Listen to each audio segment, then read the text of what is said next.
guys are at the gym, you're going to do the same exact warm-up every single workout. You can just print off your sheets and follow along.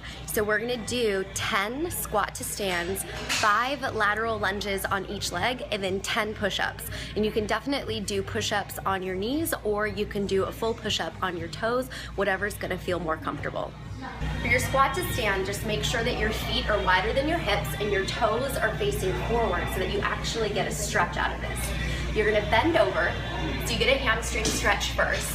Then you're gonna drop your hips down as low as you can get and don't let your feet twist. Then reach your arms up and then stand up. So you're gonna get a full body stretch and you're gonna get all your joints to get some good movement in them. So as a profile, toes face forward, bend over, drop the hips down, arms up, and stand up. So you're gonna do 10 of these. Your lateral lunge is gonna be wider and your toes, again, are gonna face forward.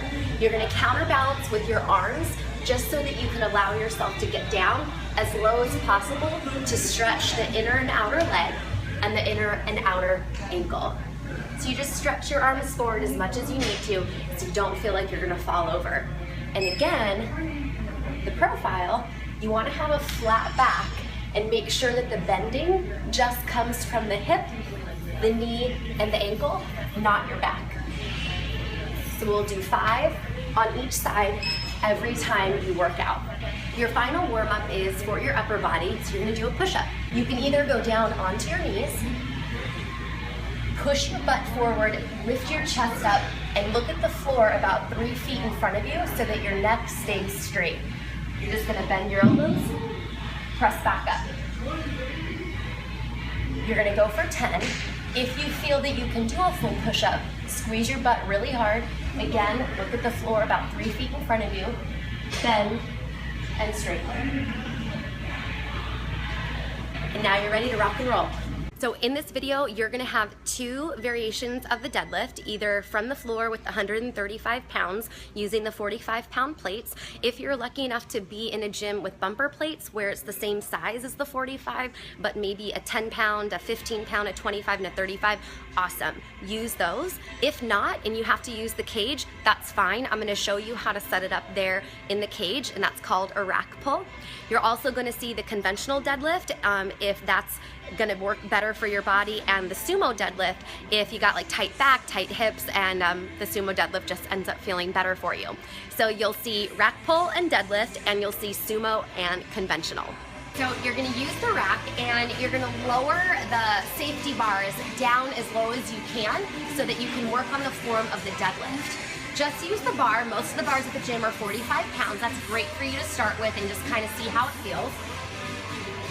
You're gonna go up to the bar, you're gonna put your feet directly underneath your hip flexors. So that's hip distance, it's not the distance from the side of the body. And when you get up to the bar, you're gonna try your best not to move the bar as you bend your legs to get down on it. So I'm gonna get myself evenly, symmetrically on the equipment, so I'm gonna use the smooth part and the scratchy part to guide me. My shins are touching, my chest is gonna be up, my arms are gonna be straight, ready to work. I'm gonna stick out my butt and keep my chest up and only bend over enough to get my hands on. While I'm on, my shins are touching and my chest is lifting up high and I'm sticking out my butt. So everything's really tight, ready to go. I'm gonna take an inhale to prepare, and then I'm gonna hold my breath as I stand up, squeeze my cheeks, and look straight ahead. Stick out your butt to put it back down, and then exhale. So you'll have a big inhale. Deadlifts are gonna be noisy. You wanna get it down away from you while still keeping your chest up nice and high. For your sumo rack pull, your feet are gonna be wider than your hips, and you wanna be wide enough so that when you bend over to get your hands on the bar, your hands are gonna be directly underneath your shoulders. So again, use the knurl and the smooth texture to guide you on the equipment. I'm gonna touch the bar again. My chest is gonna be up. I'm gonna stick out my butt, bend my legs enough to get my hands on. Once I'm here, again, stick out the butt, lift the chest. Big inhale, hold my breath, squeeze my butt cheeks, stick out my butt to put it back down. Big inhale, hold the breath. And you just did a sumo rack pull. Feet a little bit wider or hip distance apart. Place the bow tie of your shoelaces directly underneath the bar. Keep your chest up, stick out your butt, bending your legs enough to get your hands on. Once you're on, shins are touching the bar, you're pushing your butt back and you're keeping your chest lifted. Pull the shoulders back and inhale. Hold your breath as you drag the bar up your body, squeezing your butt at the top. Stick out your butt quickly to bring the bar down. For sumo deadlift, separate your legs and match them up near or at the rings on the bar. Hands are going to be directly underneath your shoulders. Stick out your butt, bending your legs enough to get your hands on, reaching the hips back and the chest up high. Take a big inhale as you pull your shoulders back. Hold your breath as you drag the bar up your body. Squeeze the butt at the top, stick out your butt to hit it down. Set up your goblet squat with a kettlebell. You're gonna straddle the kettlebell like you're riding a horse or you're riding a bike. Your chest is gonna be up, your arms are gonna be straight. You stick out your butt just like you're doing the deadlift. This time you're gonna snap your hips, shrug your shoulders, and then pop the kettlebell up so that you're holding on to the horns. Your feet are wider than your hips so that you can drop down into your squat, keeping your chest up nice and high. Stand up, squeeze your butt cheeks. From the profile, chest up nice and tall, stick out your butt to go down, stand back up, squeeze your butt. To put it down, you're gonna hinge at the hips, let your hands transfer to the handle so that all the work stays in your leg, nothing gets stuck in your back. If you don't have a kettlebell, you can use a dumbbell. You're just gonna hold it with your fingertips up. That's gonna force you to use your posture muscles instead of gripping it and kind of dipping forward and maybe just using your grip to keep it in position. Setup is the same, your feet are wider than your hips, your toes are pointed out a little bit, chest up nice and tall, stick out your butt to go down, stand back up, squeeze your butt cheeks to stand up.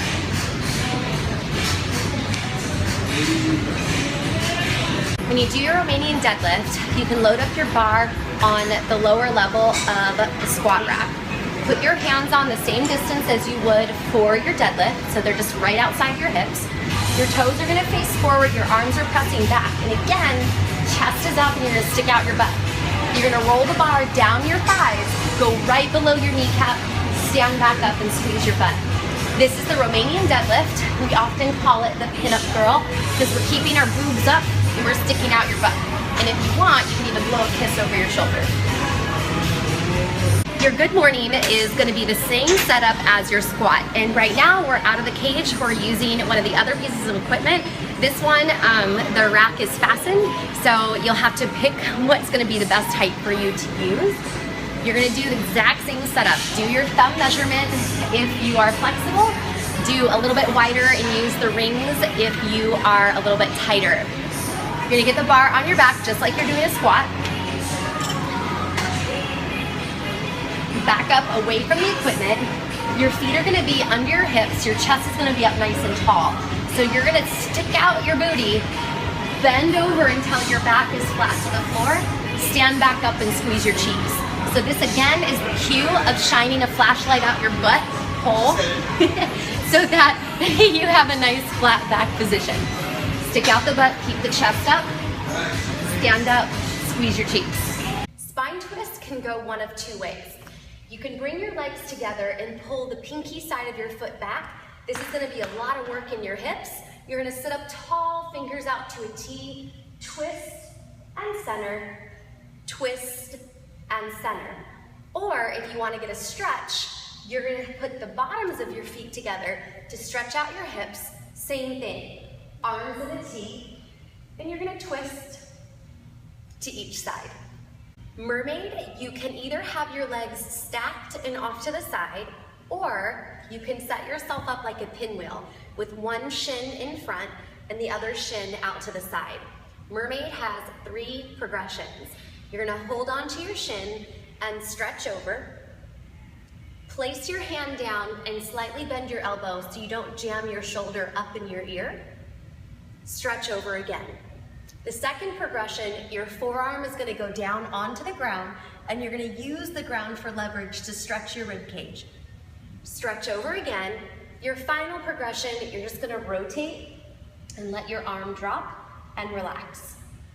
For side kick, you're gonna lay down on the back edge of your mat. Your forearm, your elbow, your hip are gonna go to the back, and then your feet are gonna go to the front. This is gonna give you a 45-degree angle in your hip to make it easy to do the exercise. You're gonna point your toe like a ballerina, bend your knee, straighten to the ceiling, flex the ankle, stretch it down. You're gonna do 3 of these, and then you'll change directions. I'm just gonna show you 2 right now. You're gonna go up with the flexed foot, point your ankle, bend your knee, push it down. Flex the ankle, lift up, point the ankle, bend your knee, and push it down.